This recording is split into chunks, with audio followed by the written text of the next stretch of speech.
Good morning, everyone. Today we are doing the lesson on the message to Smyrna. And so we're going to start off this lesson.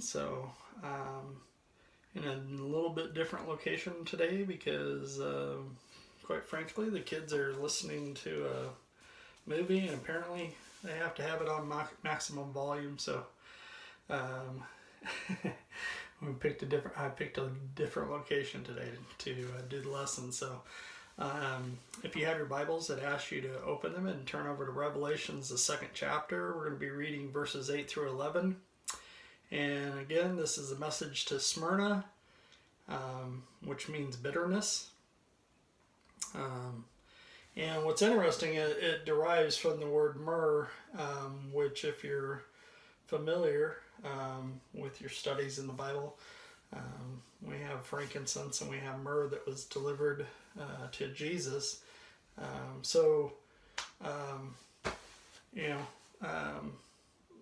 is a lesson that I think goes really good with where we are today with the world and a lot of things that are going on as far as just people being high in anxiety and the world seeming to be coming down around people. I love this part of the lesson when God says, I know thy works. And there's one passage where he says that and he talks about going into having knowledge of their brokenness and knowledge, knowing them in their brokenness and their works. Quite different lesson than last week's. So let's go ahead and do the reading in Revelations, the second chapter, verses 8 through 11. It says, And unto the angel of the church in Smyrna write, These things saith the first and the last, which was dead and is alive. I know thy works, and tribulation, and poverty, but thou art rich. And I know the blasphemy of them which say they are Jews and are not, but are of the synagogue of Satan. Fear none of those things which thou shalt suffer. Behold, the devil shall cast some of you into prison, that ye may be tried, and ye shall have tribulation 10 days. Be thou faithful unto death, and I will give thee a crown of life. He that hath an ear, let him hear what the Spirit saith unto the churches. He that overcometh shall not be hurt of the second death. And so when he says, I know thy works, he knows they're crushed and beaten down. A lot of times we go through our life and sometimes, matter of fact, very rarely do you see people that actually recognize those who are being crushed, those who are being broken down and broken down not because of sins, but broken down because of service to the Lord and doing what you know is right. And that was this church, the church of Smyrna. They had that kind of relationship with the Lord. It was a very beautiful relationship, and it was one that was looked upon by Jesus as being one that he had an intimacy with this church that he didn't really have with other churches. And a lot of times we look at this and we get caught up in some of the other things that are going on, but this church was 45 miles north of Ephesus. It was a beautiful city located, like I said, 45 miles north of Ephesus. It was prosperous in those days, and it was called one of the jewels of the Roman Empire. And they had this large hill, and on that large hill was idol worship. That's where they would go up and they would do their idol worshiping. But this church, she didn't do that. She didn't take in partake in that kind of worship, idol worship. She worshiped the Lord. And because she worshiped the Lord, she suffered for it. Suffered for worshiping the Lord. And sometimes we need to, get that in our minds that when we take and stick up for what we know is right, there's going to be a cost that's going to come with it. They didn't do the idol worshiping. There was a huge temple that was built there under Tiberius Caesar, and you were once a year you were supposed to take and go up there, and you were supposed to declare that Caesar is Lord. And if you didn't, there was consequences, whether you lost your job. Sorry, didn't get a nap today. If you lost your life, if you were beaten. They suffered, if you would, for righteousness' sake. And so it was important that we look at this. That this church had intimacy and a huge fellowship, which is beautiful. I mean, when you go into churches that are cold, one of the things that's really lacking is fellowship. They just, as soon as services are over, boom, they're out the door, and you just don't see them being around each other. But this church didn't have that. She had a beautiful fellowship with the Lord, and they had a beautiful fellowship one with another. And that's fantastic to see, because when you look at that, you just see the intimacy that's there, and it's something that I love seeing, because it's here in Porterville, and you see that kind of that fellowship one with another, and it's something we're missing right now. We're missing that close contact. We're missing that kind of fellowship one with another, and so when you see one another, whether it's you're dropping by something or you're doing FaceTime with somebody, it's huge for you to have that kind of contact. Sorry. Nowadays, wow, got the yawns. And so when he starts off here and he says unto the angel, just like last week's lesson, this is referring to the pastor at the church of Smyrna. And so when we are persecuted in a way that's a way of righteousness, that's a good thing. That's something not to take and step aside for or try and hide. When you are suffering because you are doing what it is that's pleasing unto the Lord, that's a good thing. So for you and I, Jesus reminded this church that he is the first and the last. This means that Jesus was there in the creation, and he will be there when the world ends. But for you and I, especially, tomorrow being Easter, it's really cool because he is our hope. He is our hope for eternity. So because he lives, because that tomb is empty, and our Savior is on the right-hand side of God, it's a beautiful thing when you look at it and you realize that he's in control right now. And there's a lot of people that are looking at this situation and going, oh man, it just seems like out of control. But for those who have hope, for those who have the blessed Redeemer, this is not a time to panic. I see God moving in so many ways. You see people getting out and getting the word out on Facebook and Instagram in different ways.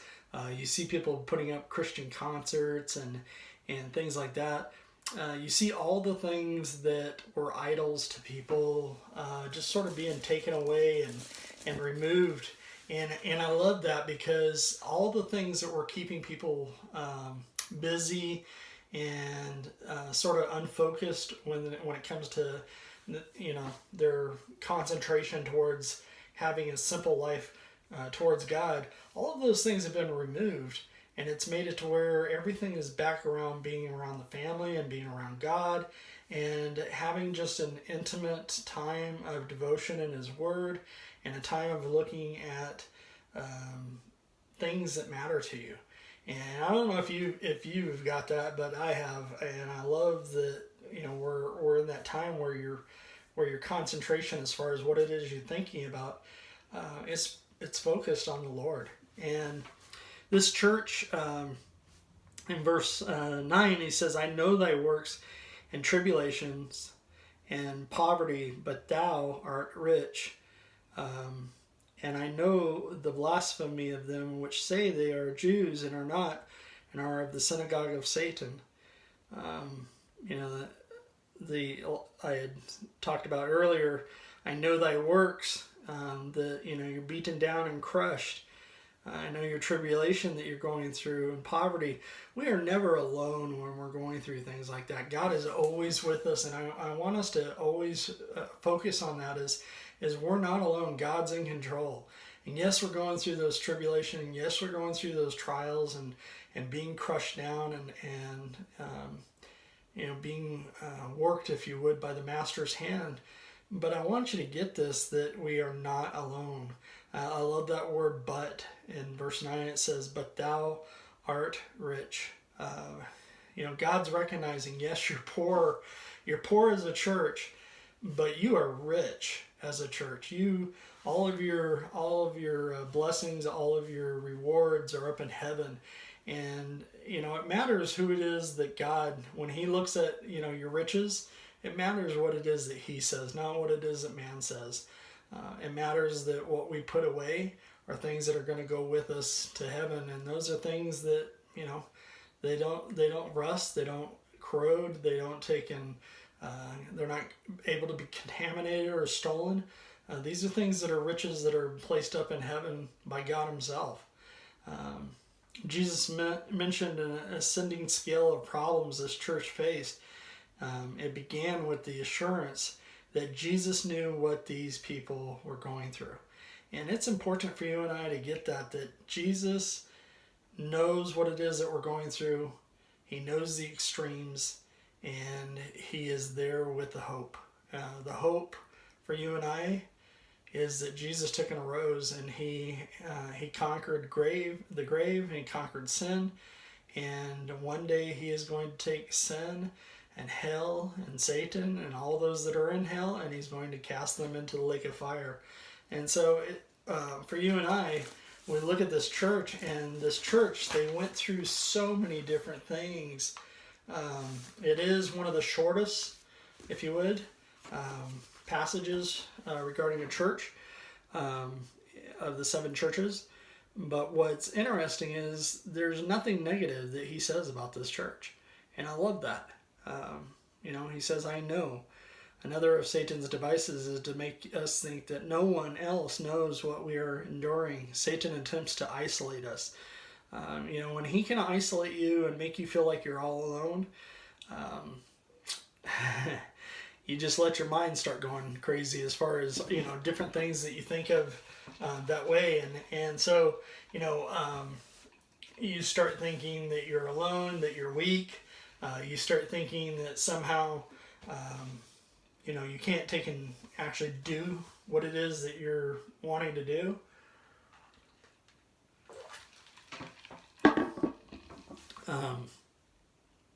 Jesus always knows our trials, and he knows that we're not facing those things alone. If you would, turn with me 1 Corinthians 10th chapter. 1 Corinthians the 10th chapter.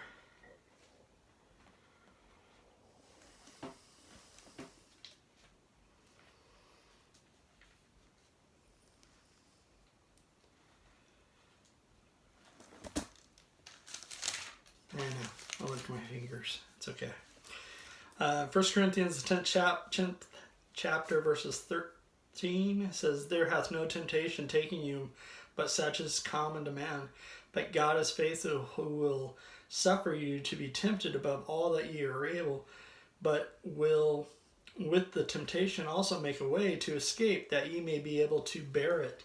And so, this church, the temptations were all around them for taking and doing all the different things that the world was doing. And the world was doing they were caught up in the sin, they were caught up in the idol worshiping, they were caught up in all the different things that were taking place in this city. And yet, this church was still holding faithful to God. And I love that they were being tried, they were being tempted, and they were still holding strong to their faith and their belief in God. It's important for you and I to understand that the crushing or the being beaten down, enduring crushing, the relentless pressure that sometimes we're under, there is relief in that, of getting to the point spiritually where you're in the master's hand. You're in the potter's hand, and you're being molded and made into something that's beautiful. And that's a beautiful thing to recognize, is when you can literally see what it is that's being made, and that you recognize that that's for the Lord's work. And that's a fantastic thing to see.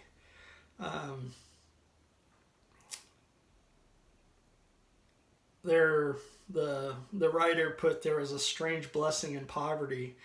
When we are deprived of things of the world, we are compelled to look into our own souls for happiness and contentment. And those who are saved can find real peace when they do. Money doesn't take and make you happy. And I know, people, I'd like to try, I'd like to have it so that I could try it. But the reality is, you're either happy without it, or money's not going to change your happiness. You find happiness from the Lord. You find joy from the Lord. And so it's important for you and I to turn towards Him and try and find our joy in Him. The things that you see, that you literally can see God daily in your walk. You see Him in the way that He treats other people, and we are His hands and His feet. But when you see God moving in people, that's a beautiful thing to see. And it should bring happiness and joy to you when you see that. The saints in Smyrna had little physical wealth, but they had great riches in heaven. And I love that, because he points that out to them, that even though they were poor, yet they were rich. And he was talking about what it is that they had that matters. The saints in Smyrna, they added persecution, and they had people that were slandering them, and false rumors were spread about early believers. But when you look at this passage here, you find just an intensity, if you would, of the love that they had for the Lord. Let's read verses 10 and 11. It says, "Fear none of those things which thou shalt suffer. Behold, or be aware, the devil shall cast some of you into prison, that ye may be tried, and ye shall have tribulation 10 days. Be thou faithful unto death, and I will give thee a crown of life. He that hath an ear to him hear what the Spirit saith unto the churches. He that overcometh shall not hurt of the second death." And it's important for you and I to recognize, to overcome, to keep in there and stick in there, keep fighting the fight for the Lord, and understand that the persecution, the troubles, the pain, the agony, the things that are going on, it won't last forever. Jesus is going to take and send you relief, and it sort of gets you to the point where you start being thankful for things that you should have been thankful for a long time ago. It makes you more thankful for those things today. So, for you and I to look forward to that crown of life. In verse 10 that he talks about, may have reminded the members of the crown of the temples that surrounded the Pagos Hill that gave Smyrna its nickname. This beautiful and elaborate expense of idol temples and worshiping was a temporary and perishable crown for the city. But every believer could earn an enduring and much better crown by living faithful to the Lord. They could have a crown of life. And so this church was working towards that crown of life. They were working towards pleasing the Lord and doing what it is that, made him happy and joyful. And so that is what we're supposed to be doing, is busy about doing the work of the Lord, allowing people to see grace and love in our life, and show that forth to people in our daily walk. We may lose our jobs, our homes, our liberty because we believe in Jesus. We can even be slandered and put in prison. But the important thing is to keep faithful, keep enduring, and do exactly what it is as it says in this, be thou faithful unto death, and I will give thee a crown of life. I know right now we're going through some troublesome times, and it's a time, to me, it's a time to refocus and get your mind clearly on God, to where you look at him and have just a strong faith that's rooted and grounded in him. I know my devotions that I've been doing lately have, they're not driven by a sermon, they're not driven by a lesson, they're driven by the Spirit. And I love the fact that they're so intent on looking at things that it seems like I took for granted before, and now just not taking those things for granted. Having the girls be able to go outside and play, and being able to take and have food on the table. Those are important things that a lot of times we just sort of shove off and we don't really take a thought for.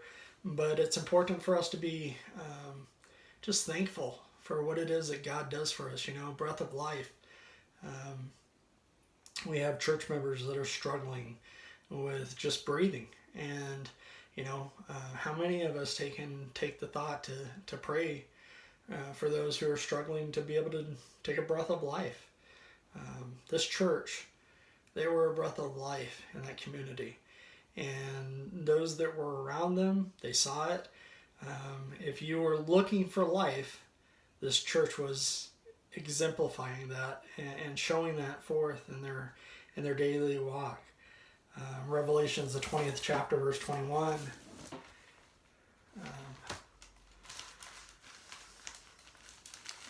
Revelations, the 20th chapter, verse 21.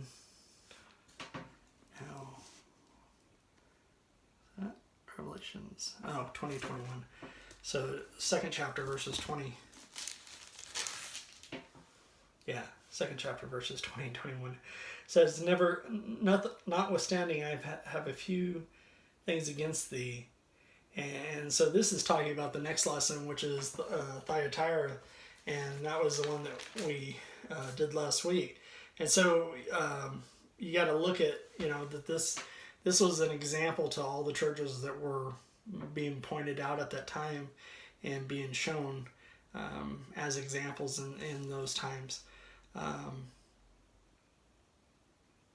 It's sometimes you need to take and draw yourself back, if you would, that when you're looking at things like this, sometimes we get to the point where you get caught up and you think about, it's you're losing your job, or you're losing your apartment, or whatever the crisis is.